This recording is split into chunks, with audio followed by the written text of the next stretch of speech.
Good job.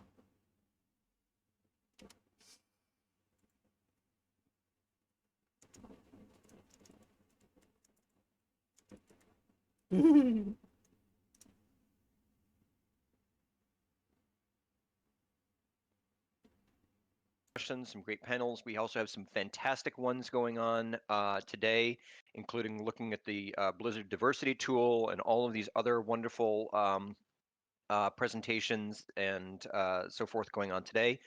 Hopefully all y'all had a chance to check out our live gameplay of Goblin Town last night and the post game discussion from our wonderful Sarah Head.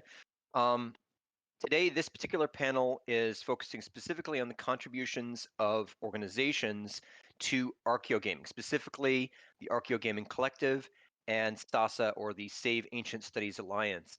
Two organizations which are very, very near and dear to my heart personally, not just for their collective contributions to scholarship and pedagogy and the field of archaeogaming, but also for the support that that members have given to each other and have given to this community at large. So before we begin introducing our panelists for the day, I just wanted to give a great big shout out, a great big heart emoji to these two organizations and all of their members. So I figure we'll go through and I was going to go in alphabetical order by last name, but I think I'm just going to go by the Brady Bunch setup we currently have. So we'll go through and introduce ourselves and our affiliations with our organizations. And why don't we start with the person directly above me, who would be Kate Middie. Yes. Hi, everyone. I'm Kate Minniti. Online, I go by Amit. I am a PhD candidate at the University of British Columbia. I am a member of the Archaeogaming Committee, and I am half of the team that does the live streaming for Archaeogaming for SASA. And right. My bad. Hi, I'm Evan Bowers. I'm the project assistant manager for the Archaeogaming module creation team for the school systems. Evan, are you talking? Because I cannot hear you. Oh. What? Oh, I can hear you. I can hear Evan. We can hear. Oh, okay. I could not. Carry on. Yeah. No, that was it. That was it. Emily. I'm Emily. I'm a master's student. I'm going into my master's at the University of Edinburgh, and I'm also part of the Archaeogaming modules committee with Evan. And Anna? Hi, everyone. I'm Anna Kuhn. I go by a short round online. I'm in a bunch of things. I'm secretary of the Association for Washington Archaeology. I'm a host of the Digging to the Other Side podcast. And for the Archaeogaming Collective, I'm one of the people running things behind the scenes. So it's really exciting that we're in our third year of doing this conference. Thank you guys for being here. Awesome. And if you haven't listened to the Digging to the Other Side podcast, it is a fantastic podcast and a very important one as well. And everyone loves Anna for all her contributions to the Archaeogaming Collective and to ArchaeCon 2022. So if anything goes wrong, please blame her. Next, we have Tina. Tina, if you want to introduce yourself, please. Yes. Hi, my name is Tina Rasala. I was a PhD student and I am no longer. I was always a PhD candidate at the University of North Carolina at Chapel Hill, but I graduated in December and now I have a job. So now I'm the curator of the Museum of the Southern Jewish Experience in New Orleans. Started there last month, moved from North Carolina to New Orleans. So excited. Anyway, I was involved with SASA pretty much from the very beginning when they were founded in 2020. Helped start that up a little bit with David Danzig, who's the director and founder of SASA, and then the couple of the first people who were there from the beginning, Lauren Kubosh mostly. And it was actually me and her that kind of discussed the development of an archaeogaming project wing within SASA.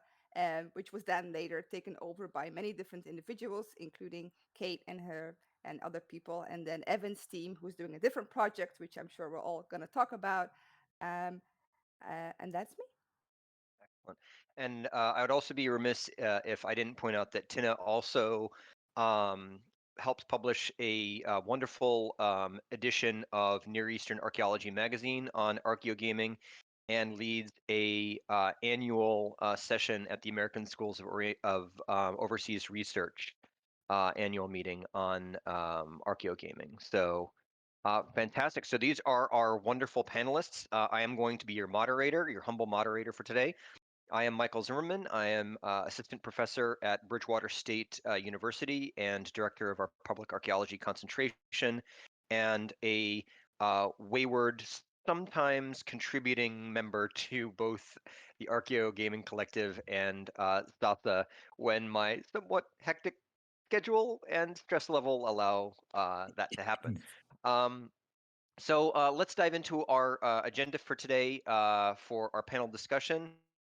And let's start with our first question, which are, what are the Archaeogaming Collective and SASA, especially for individuals who might be turning into the Twitch stream or later to the YouTube, who are unfamiliar with these organizations and would love to jump in, join in, and contribute.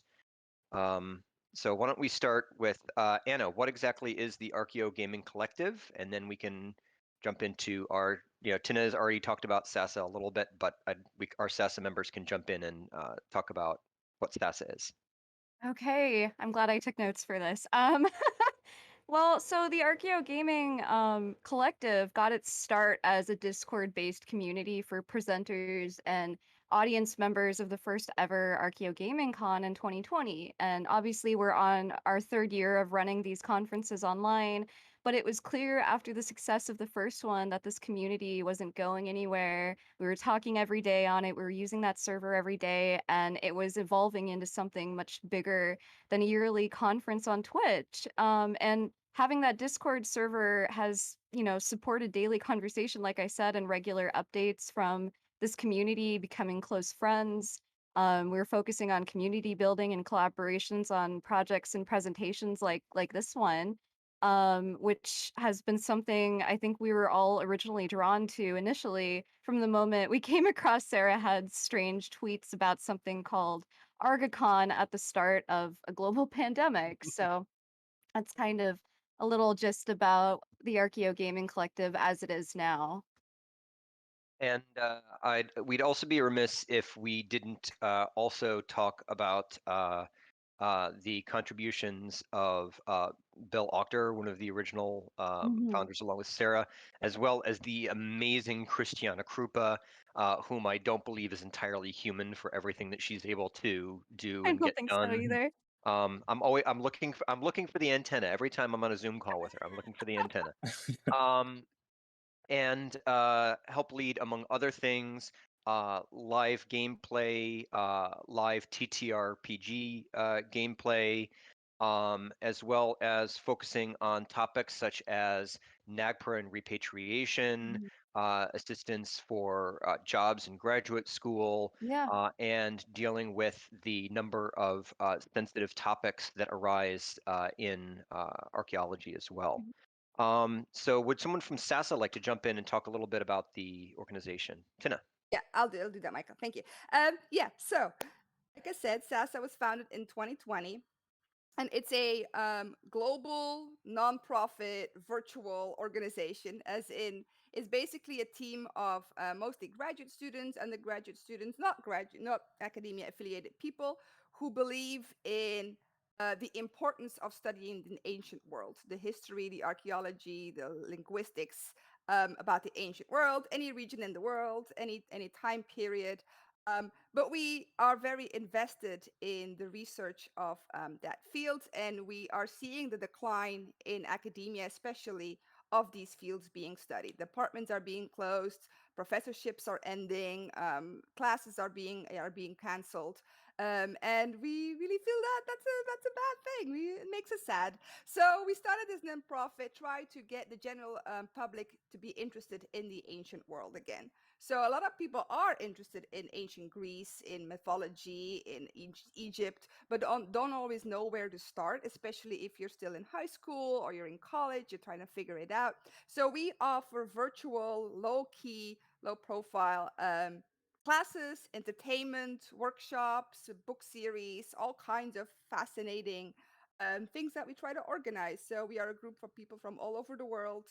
And we have many different projects, including the Archaeogaming project that we unleash upon the people on a weekly basis. And I'm sure someone can give at some point all our social medias.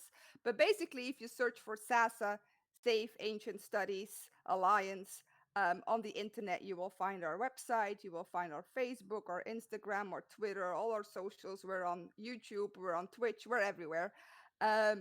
But yeah, we're trying to make people enthusiastic about the ancient world, and then to go out and study, take a class, take a major, take a minor, or just go to a museum, read books, keep the field alive, basically, in a low key way. We don't charge money. We're accessible for anyone. Doesn't matter where you're from, what you do. We are here for you. And so when we started with reading groups over the summer, which I think are still happening now. This is Yep. year 3 that Yep. we're doing that, Mm. of graduate students leading weekly classes on a topic. And we just have Zoom discussions with whomever wants to join. And our different projects that we have started over the years have included video games, because we believe that's a medium that everyone is already using. The ancient world is already in your living room through your PlayStation games and your PC games. And so why not combine that with a little bit of enthusiasm of the historical story behind those games? So that is when we started doing Archaeogaming. So I started doing the first Archaeogaming live sessions, I believe in the fall of 21, where we would play a game every so many weeks. We would have a scholar come on board who would comment on what is happening in the game. Is it historically realistic or not, etc., etc. And then that was a little bit too much for me, because I was also doing a million other things with SASA. So then the wonderful Kate and Alexander van der Wallen took over. And they are now our Archaeogaming live team. And with this one, I will hand it over to Kate. Yeah, thank you. So I have to premise this with my first foray into Archaeogaming was actually due to the collective, because we were all in quarantine when the first conference happened. And it was the first time I actually put myself out there as like a public facing scholar doing something. And we used Assassin's Creed Origins, and it was a great success. It was a lot of fun. And that is also why then I applied to be a team leader for SASA, for doing the live streams. So the general idea was to do something that was entertaining and also sort of more leaning towards informing the general public about how academia sees games and what kind of knowledge can be gained from games, but also what kind of not really appropriate or true to the material things you find in games. So for our first season, we've leaned into Hades, which was our very first series, and we've tried to have a different expert every week. When we didn't have experts every week, there was some. Thankfully, it was something that I could fill in for, because I'm an archaeologist myself and a classicist at that, unfortunately. And we have tried to venture into ancient Greece, ancient Egypt. We have done a lot more Mediterranean stuff than not for the first season. For next season, we're going to explore beyond. We're going to have Norse mythology. We are going to do something with Mesoamerican mythology. And we're generally very excited, because it's also an opportunity for us as gamers and scholars to learn something that we would not get into contact in, otherwise, even in terms of different types of games. I never played a roguelite in my life, but I saw Alexander absolutely smash it at Hades, and I was like, yes, I'm going to play that game. So, and I'm told we are also entertaining. We're also on TikTok. So, so there's another link I'll put in the chat. But yes, we have been trying to walk the fine line between an entertaining stream, but also have people learn something. And if they're interested, maybe look for more in an academic setting. So that is what we have been trying to do. And I think for the first year, we've achieved more than we expected. So I'm very pleased, and we're continuing for second year. So we're starting again in September. And the other part of SASA is actually the teaching modules, for which I will defer to the other experts in the room. And I'll take a sip of water because I haven't taken a single breath in the whole speech. Well, that's great because we do have an agenda that's going to break things up just into the certain parts, just to keep things in an organized fashion. So one of those is teaching and pedagogy, and another is public outreach. But first, I'd like to jump in and just ask about what contributions do you feel that the AGC, the Archaeogaming Collective, and SASA have made to scholarship and research in this field, and what in particular makes archaeogaming a valuable yet understudied element of archaeology as a whole? And anybody can answer. It's a free for all. Can If I? two of you want to answer, I'm going to make you fight to the death. Yes, Kate. Well, I'm gonna jump on because this is something that we were talking about yesterday when we talked about the Uncharted movie, and it's something we've talked about throughout the whole Uncharted series with the fabulous Bill, who was our expert and gamer and PlayStation wizard. We had a lot of talk about how archaeology is portrayed, which is something that a lot of people tend to unfortunately consume uncritically in mass media. And so with our small contribution, we've actually pointed out like how you can still enjoy something that is wildly popular, like a AAA game, but also what is problematic about how the practice of archaeology is depicted. And I feel that that's probably like the best thing that has come out from the series, apart from the whole long discussion about flintlocks, to which we were delighted to assist.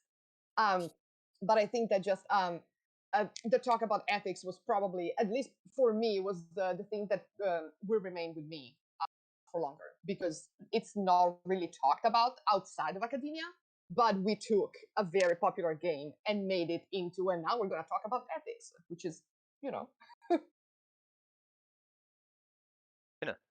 Yeah, so I feel like there are at least two, maybe even three sides to the story. So of course you have first of all the audience, who is generally not an archaeologist or not a video game producer maker. And so for them, they are playing these games and they seeing something about history happening in them or about archaeology, and they are curious. They have questions. They want to ask. They go on Reddit forums, ask, is this realistic? Is this historical? What do archaeologists think of this? Is this how archaeology is done in general? And so there's a very curious audience that wants to be fed, that also wants to see historically accurate games. A lot of people are asking for games that are as historically accurate as possible because they want to have that sort of documentary experience, but in an active way where they're not passively watching a TV documentary. They want to be participating in that world, feel like they're a part of it. They are experiencing that historical period or whatever it is for themselves, and they want to be part of history and learn about history, not in a classroom, but through having fun. Then there's the archaeology field, who I feel like should be using video games a lot more often than they do. There is an audience for that, as I just pointed out. And so we should be taking advantage of that. And having video games in our classroom, for example, will make it maybe cool again to study history. And yay, young kids love it. But we should be looking at how is archaeology being portrayed in these video games, and what kind of effect does it have on a general audience. If they see being archaeology being portrayed as it's only looting, something about you go to an exotic island and there's a local tribe and you take all the artifacts and you take them and you ship them back and you sell them to a merchant. is this how we really want to be the field? You know, how the field of archaeology should be portrayed?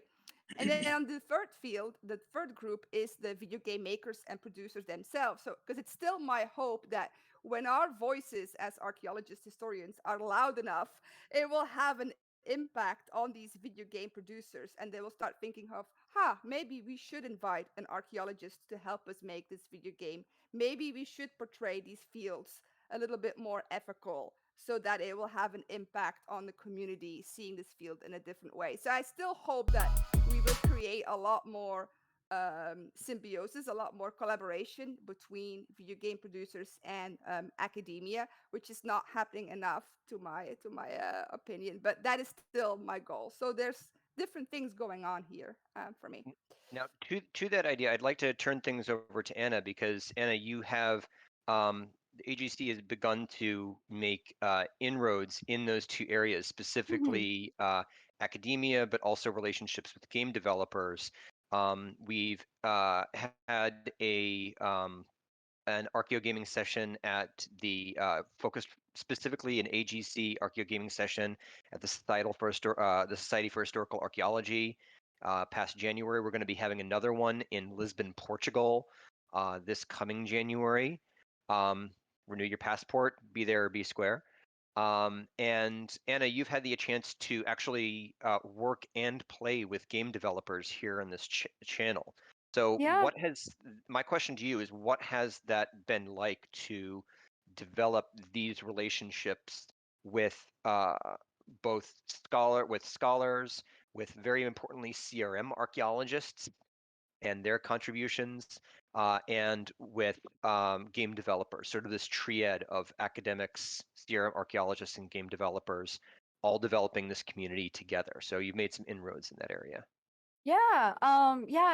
Yesterday I had a fantastic opportunity to even play Roots of Pacha, which is a life and farming simulation game set in the Stone Age, they're calling it. It's not set in a particular period of time, but that's their inspiration for it.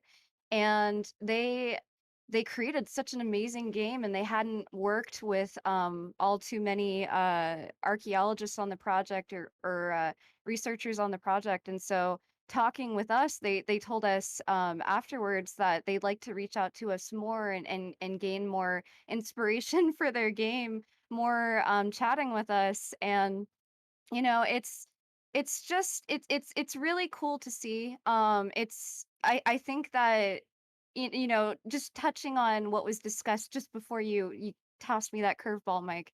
Um, with what Archeo Gaming, adds to research, right? I think it's so important, what video games bring to the table, because video games are personalized simulations, right? They impact us a lot more than watching movies. They impact us a lot more than watching TV shows. And I have this written down several times in my notes that I struggle with aphantasia. So I can't see images in my head. It's completely black, which makes it really difficult for me being a prehistoric archaeologist working in CRM, because I get onto a site, I see the context, I understand what it all means, but I can't visualize what's happening. And so early on getting into this kind of research, simply through stumbling on the first Archaeogaming Con in 2020, I this community, this collective has given me so many different tools to work through that by using video games to visualize the past and be able to connect to it a lot better and get that immersion that I don't have because I'm not able to visualize it. And then I'm able to, I did some teaching undergraduate students when I was in grad school. And when I was tuned in to other students struggling with the same thing as me, wanting to connect to the past, but not able to visualize it and not able to see what's going on. Because let's be real, you teach students about the Harris Matrix, and they're just like, "What the fuck?" And so, like, you got to show them what's going on over time, right? So I started recommending video games, and I'd have people coming back to me, things like Far Cry Primal, and now I can recommend Roots of Pacha when that comes out, and other games set in prehistory, or Assassin's Creed Discovery Tours. Those are great. I want to see more of those. Those are amazing. And those are teaching tools. And I want to be able to recommend those to more people getting into archaeology and not like have an accurate view of archaeology. Later on in today's session lineup for the last day of con this year, I interview the writer of C14 Dating, which is a dating simulator set at an archaeological field school. But that turned out to be really, really accurate to the experience, right? And there was no Indiana Jones about it. And I think that more developers are starting to realize that like if you want to do a topic relating to the past or archaeology or things like that, you don't have to make it fantastical. And we're here and we're accessible and you can work with us, so that's what I think about that. And I think in terms of whether it's pedagogy or public outreach, meeting people where they are, I think is something that archaeology as a field has always struggled with. And it's something that Archaeogaming, this is really a great vehicle for that. Before we jump into that sort of public outreach, I would like to talk about teaching and pedagogy and Archaeogaming. And this is where Emily and Evan can really sort of jump in and talk about these wonderful Archaeogaming teaching modules that have been developed by SASA and sort of the, what is the role of video games and Archaeogaming in teaching, on whether on the K through 12 level or college and beyond. Right. Yeah, like what we saw was a lot of the time, ancient history just wasn't really taught in American public school systems that much. For a lot of the curriculum that they have, it maybe happened between 6th and 8th grade. A lot of kids, as I'm sure we're all aware, if we have cousins or little brothers or little sisters or whatever, everyone that's a kid is generally playing video games. It's very popular. So the idea is if they're already doing something, why not use it as a tool to teach them about a concept about history? So what our educational modules do is, like you guys were talking about earlier, is that it feels intangible since it's so far long ago. 2,000 years old is something for a lot of kids, even 5th and 6th grade, to really kind of grasp. And these RPGs like Assassin's Creed or Kingdom Come Deliverance or any of these kind of games like that, they're really immersive. You can walk around the city of Delphi. You can see the Pythia. You can go to Athens and see the Kerameikos. You can go to Egypt and see the pyramids. These things teach kids conceptual ideas that they have, and it doesn't cause them to, from our experience, kind of drone out from telling them too many dates. Because I feel that a lot of the way that history is taught when I was in school, middle school, is that it was a bunch of dates and I kind of just glazed over. But when you teach kids concepts from a narrative perspective, you realize that it retains a lot more information. Even just for example, we had a module we talked with Kate about the city density of ancient Egypt. So we talked about how cats were kind of like the natural pest control, and kids seem to remember that. They would patrol grain silos and kill mice that were trying to get into the grain, and that kind of caused a deification of them. The concepts that bring these kind of stories to life is what really makes these educational modules effective. And then going back to another point that Tina was getting at is the historical accuracy versus game playability. And that is kind of a struggle sometimes for us, when we're teaching kids about this, because you're like, okay, well, the Kerameikos is really accurately well done because Ubisoft worked with, an archaeologist out of the University of Athens. However, this other place in Greece, on the southern tip in Patos, is not exactly very accurate. So what we've kind of done is we use what the game does well, and then that's what we build upon. So, for example, one of our modules was about pottery in the Greek world, and it had the Kerameikos, and it showed workers at the several stages of kiln, digging up the clay and firing it, and then putting it out to market. It's mainly playing on their strengths. That's the biggest thing with educational modules. And Emily? Yeah, we get flexible. And to kind of go back to an earlier thing we were talking about, I think something that's really important to acknowledge is that, in my experience, kids want to learn about this. They are interested in this. They like the thought of archaeology. They like the thought of getting messy, making mistakes, and learning, like digging in the dirt and things like that.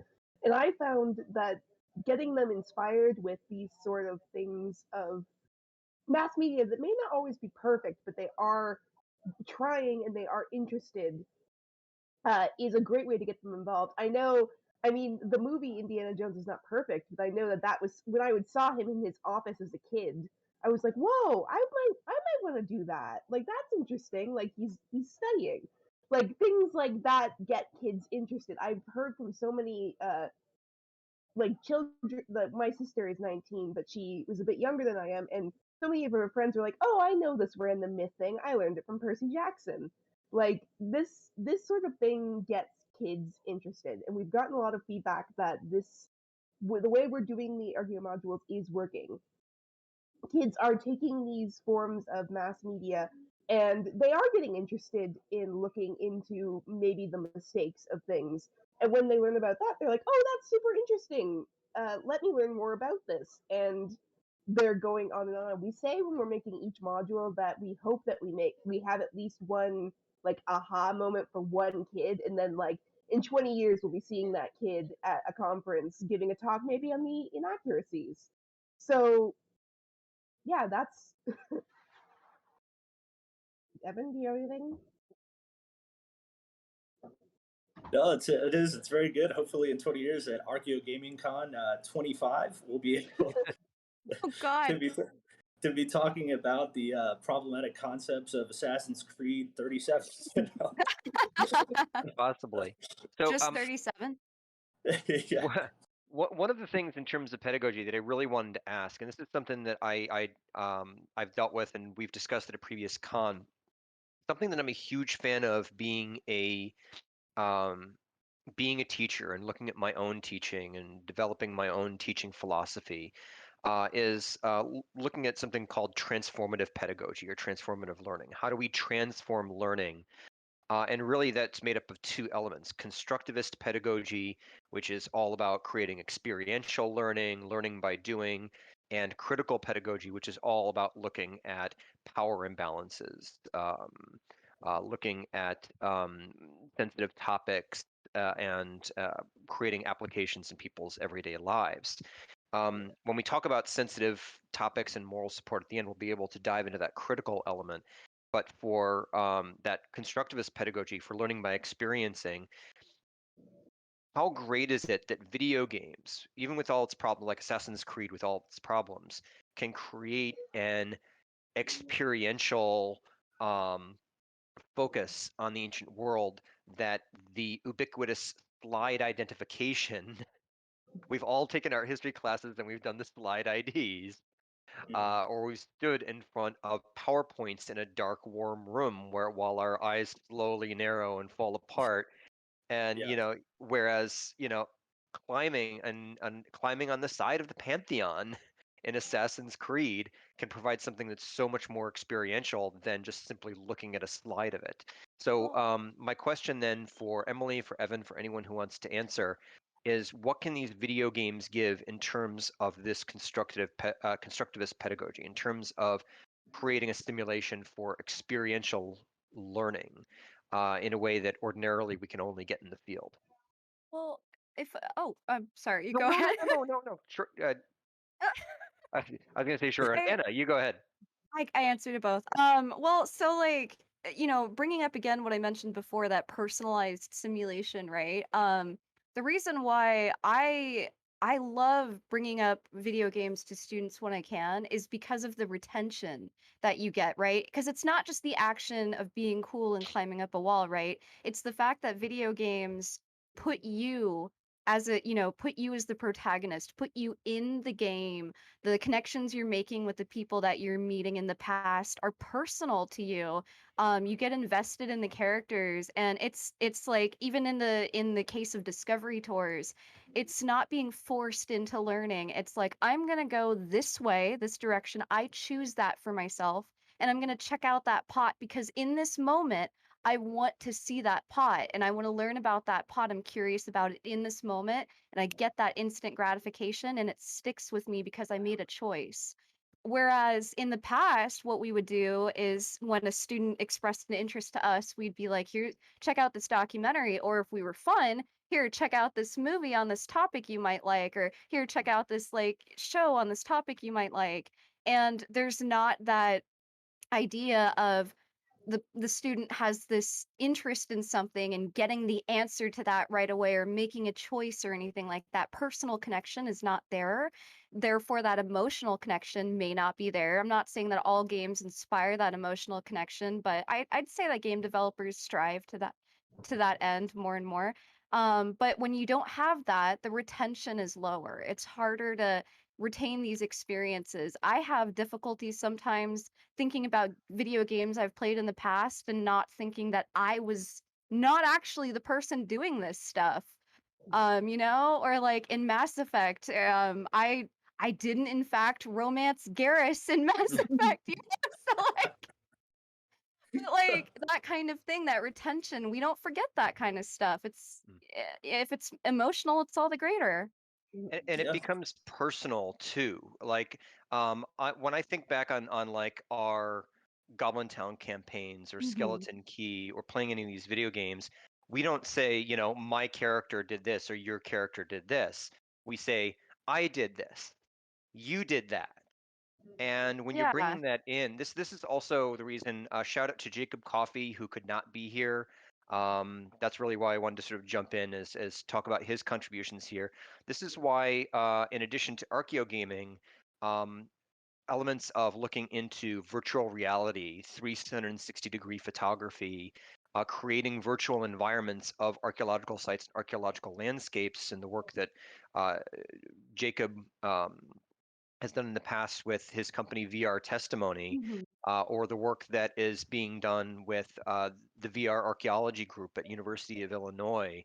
When you look at that kind of immersion and the contributions that it can make to pedagogy and public outreach through that experiential element, cannot be overstated. So I will shut up now and let Emily talk. So sorry. Yeah.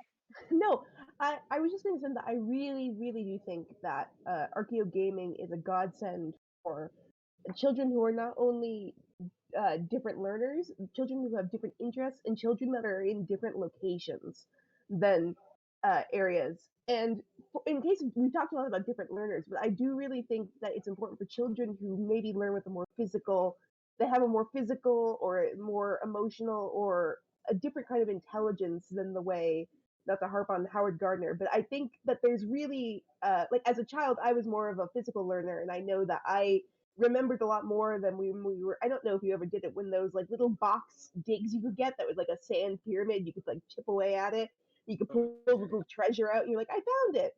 So that really helped me, and I know that physical learning, even if it's not hands-on, it is, they are doing it in person, like Anna was saying, like I went and discovered the pod. And I also think that's very important for different interests than the typical thing. Like if a child is playing this video game and they wonder like, well, I'm actually not interested in this, but I would like to go look at that pod. In 20 years, we might have a scholar who's an expert on a very niche type of pottery, but that's incredibly important.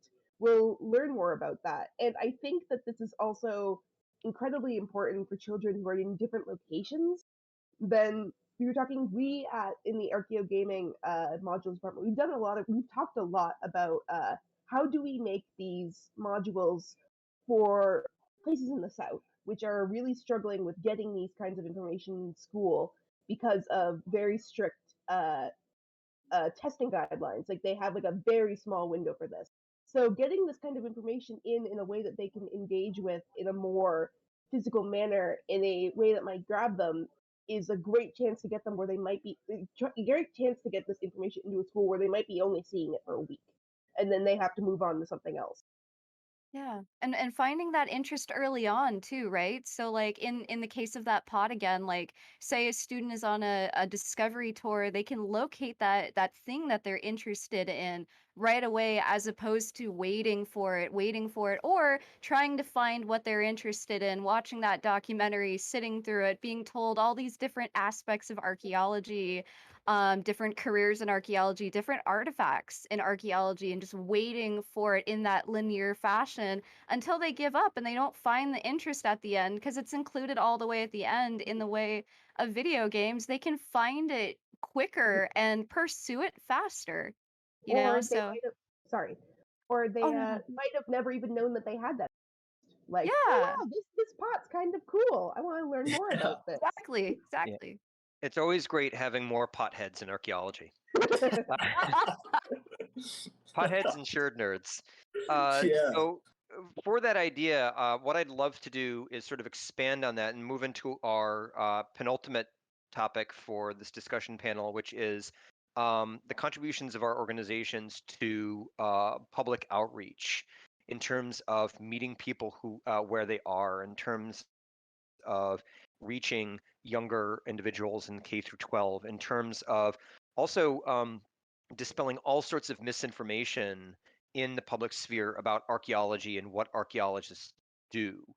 I think every single one of us has dealt with the prevailing myths of archaeology, whether it's accidentally confusing us with paleontology, or whether it's assuming that it's Indiana Jones and, oh, do you get to keep what you find and sell it and stuff like that. And so I guess that's my next question is, what are sort of AGC and Stas's contributions and Archaeogaming in general's contributions to public outreach and to meeting people where they are and dispelling some of these myths about what archaeology is and what archaeologists do?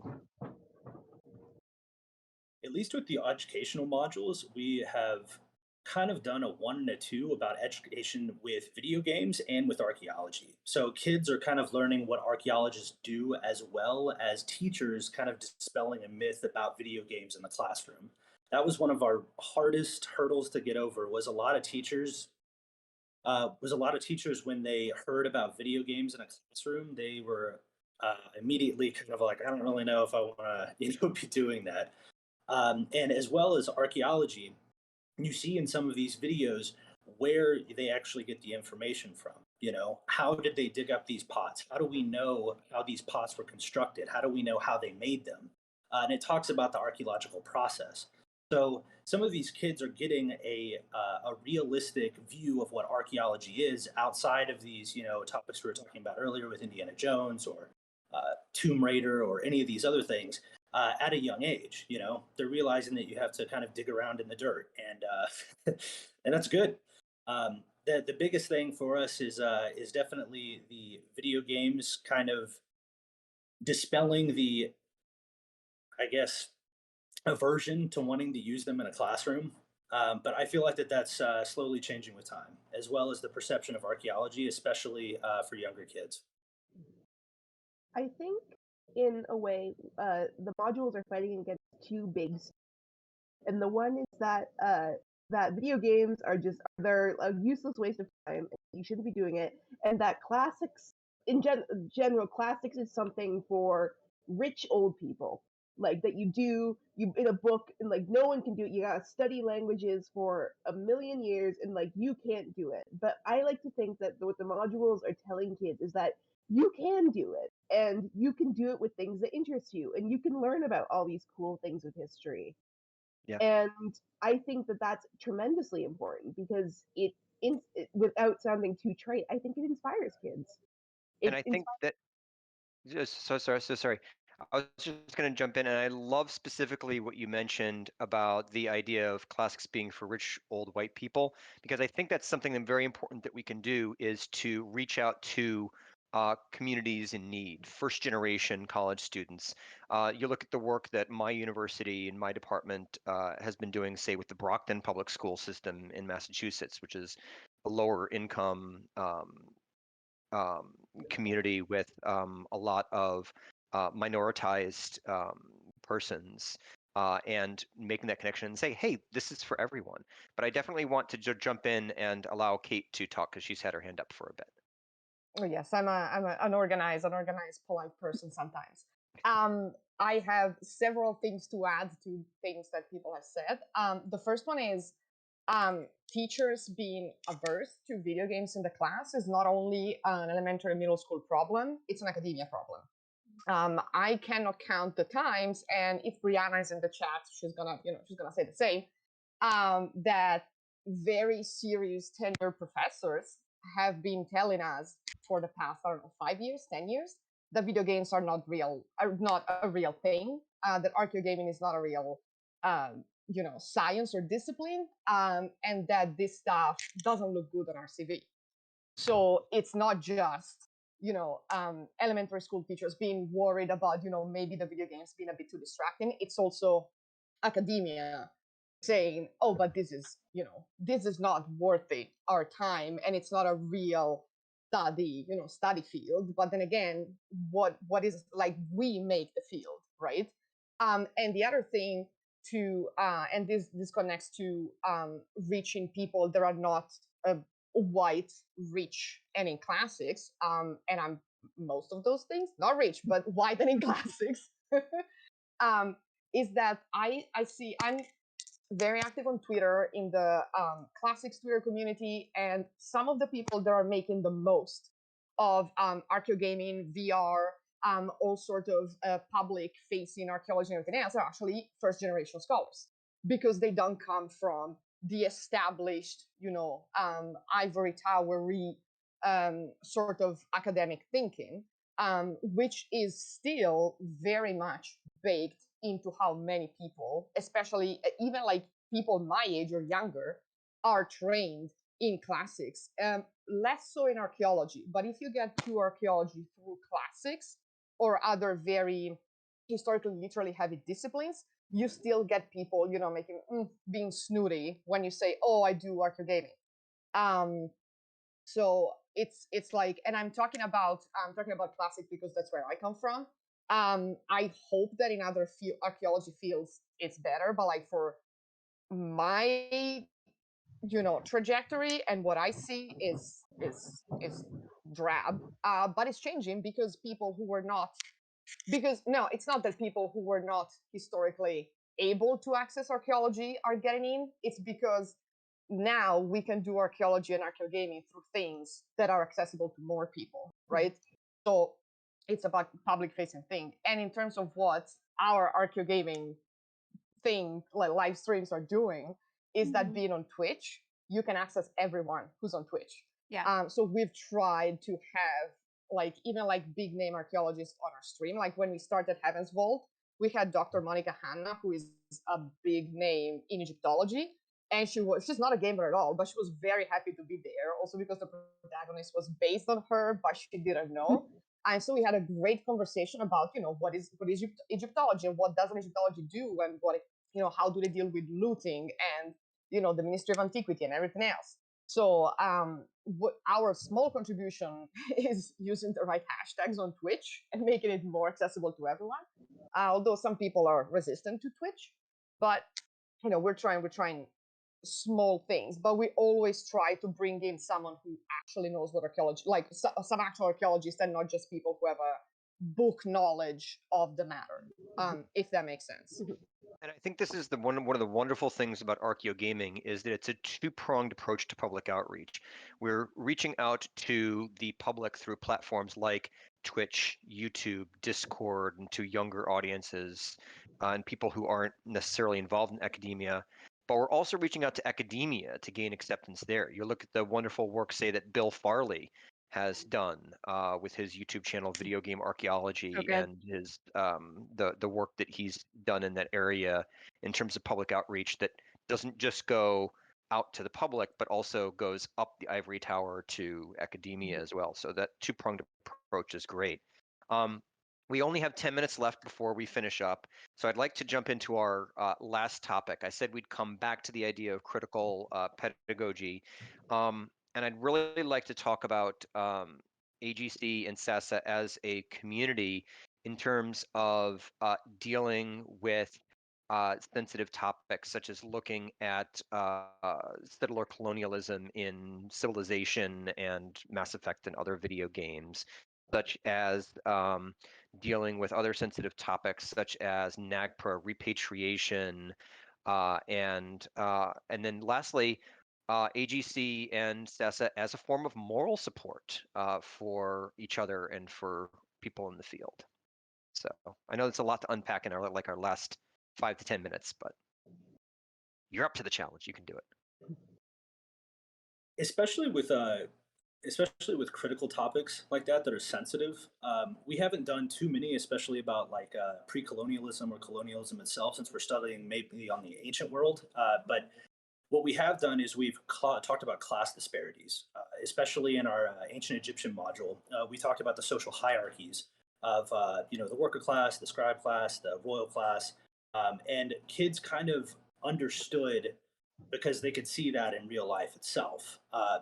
So it was a way of kind of bringing history back into the present for them. They saw that there was a hugely different class system, even by the way that houses were set up in the video game and in ancient Egypt itself. And that's one of the ways that we've tried to deal with delicate topics without overtly talking about, but making the kids be able to connect the dots and see that it's happening today, just as it had 2,000 years ago. We are also, it has not been published yet, but a module that's under development is Viking. And in that, we talk a lot about the social hierarchy in there. And we also wind up talking about enslaved people. And it's a very delicate topic that we talk to a lot with our academic that's working with us on this. But I think that it's important, especially with children, that we trust them, that they're going to be able to talk about this with like the grace that they can have. But I also think it's important to explain it in a way that doesn't necessarily give all the gory details that they're prepared to handle, but they also explain this is something that happened. This is something that still happens in terms of social hierarchy, maybe not under the same term, but there are still issues today about who is better than who's lesser than who. And I think that is something that they will. It sounds unfortunate to say, unfortunately, that they will resonate with, and hopefully that they will be able to use in their day-to-day lives to better understand the society we live in. Yep.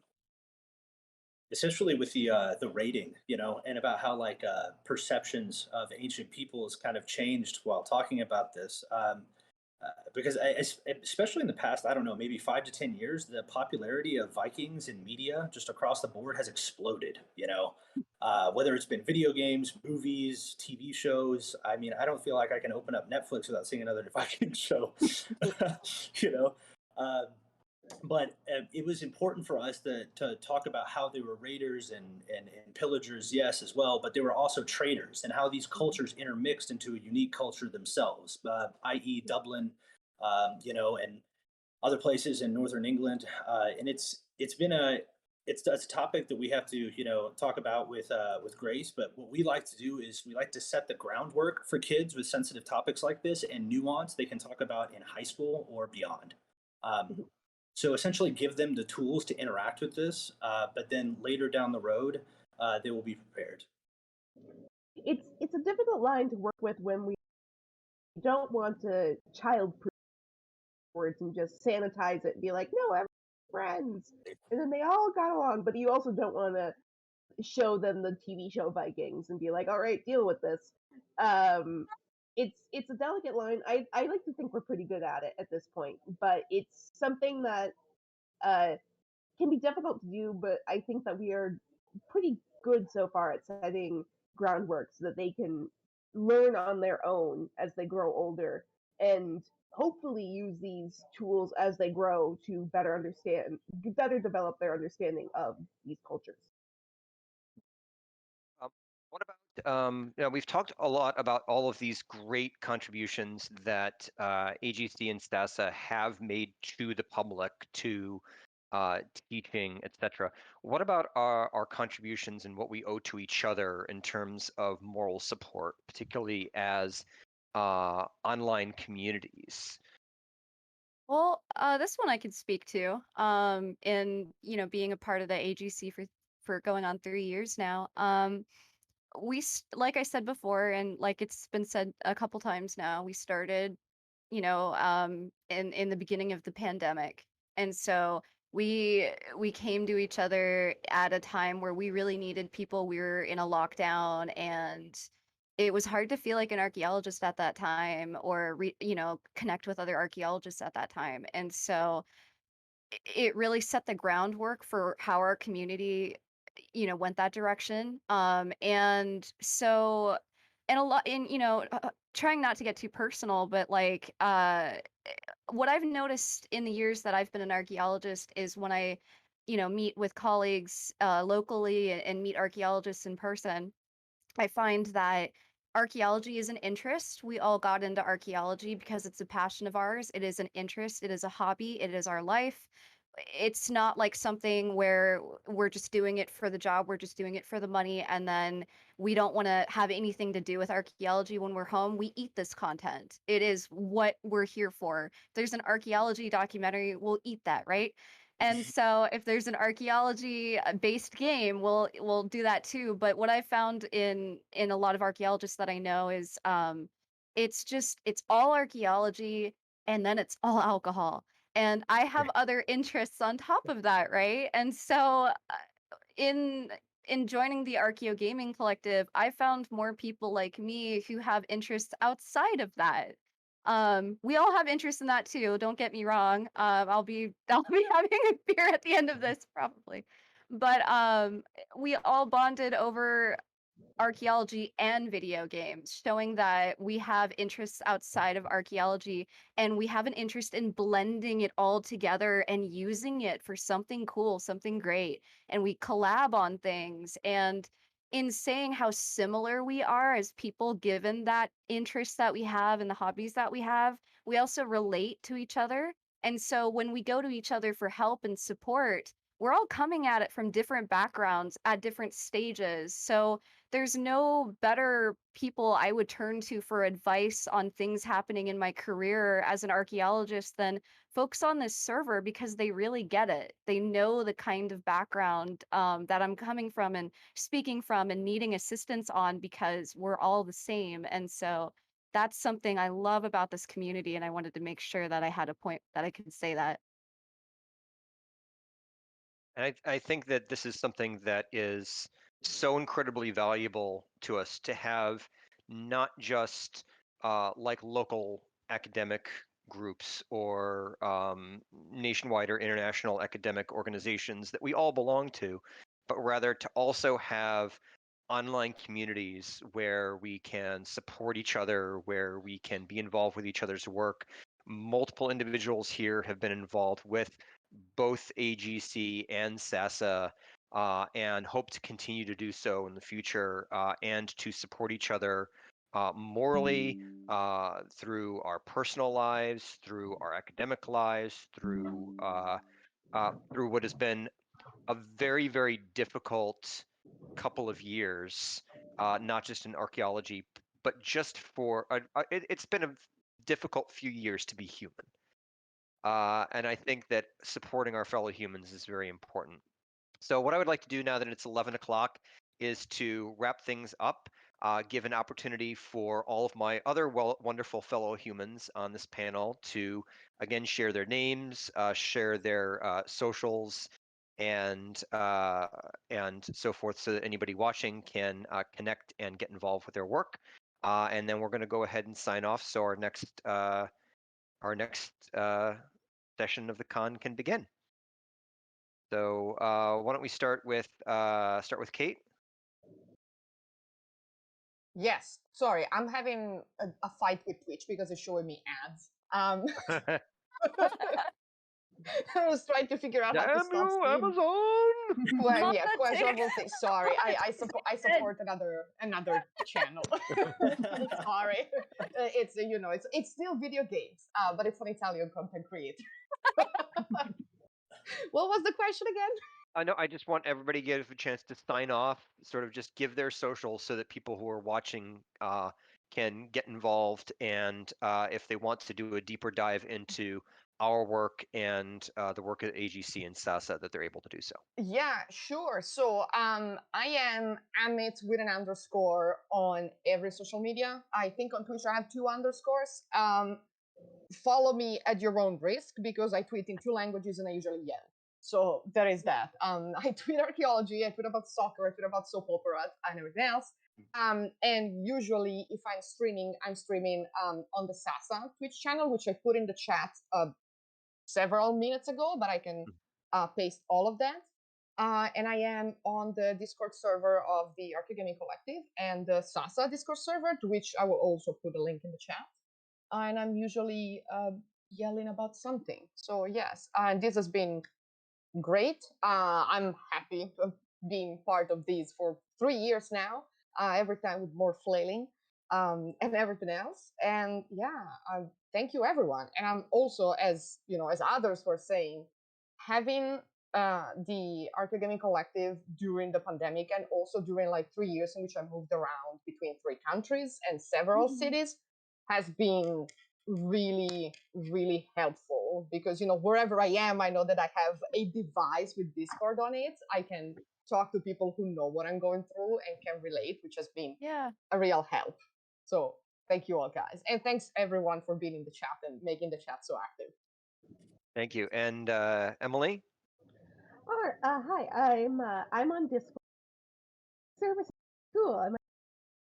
So on Twitter, I'm at Emily_McElroy13. I don't use it a ton because that's my academic Twitter, and you don't need to see my nonsense posts about ocean liners on that one. But if you want to give me a follow there, that'd be cool. I'm around on Discord, and yeah, this has been really fun. I really enjoyed it.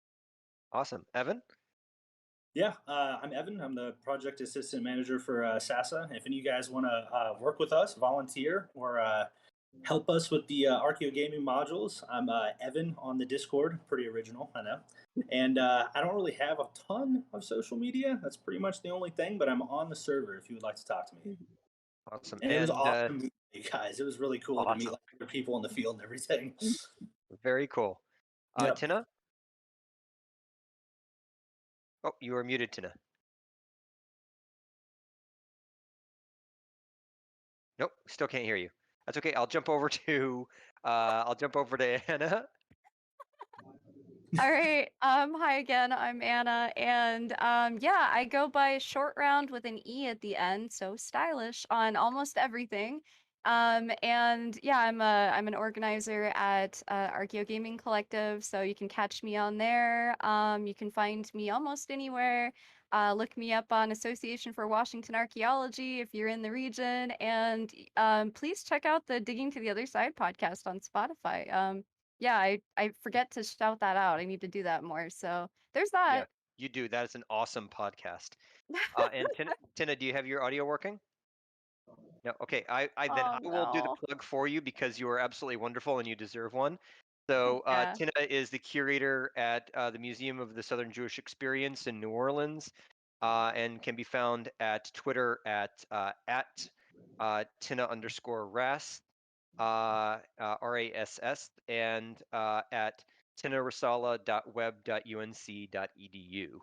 So I figure we're going to abandon the chat so we can move on to our next presentation. If you would love, if you are able and would like to continue to chat just so that we can exchange contact information or what have you, I'm going to be moving over to the general voice chat here on the Discord. But for now, I think we'll just turn things over to Sarah to move things on to our next session. Oh God, that's going to be mine. I know. Thank you guys so much. No pressure. No pressure. You guys. Thank you. Bye, everybody. Now.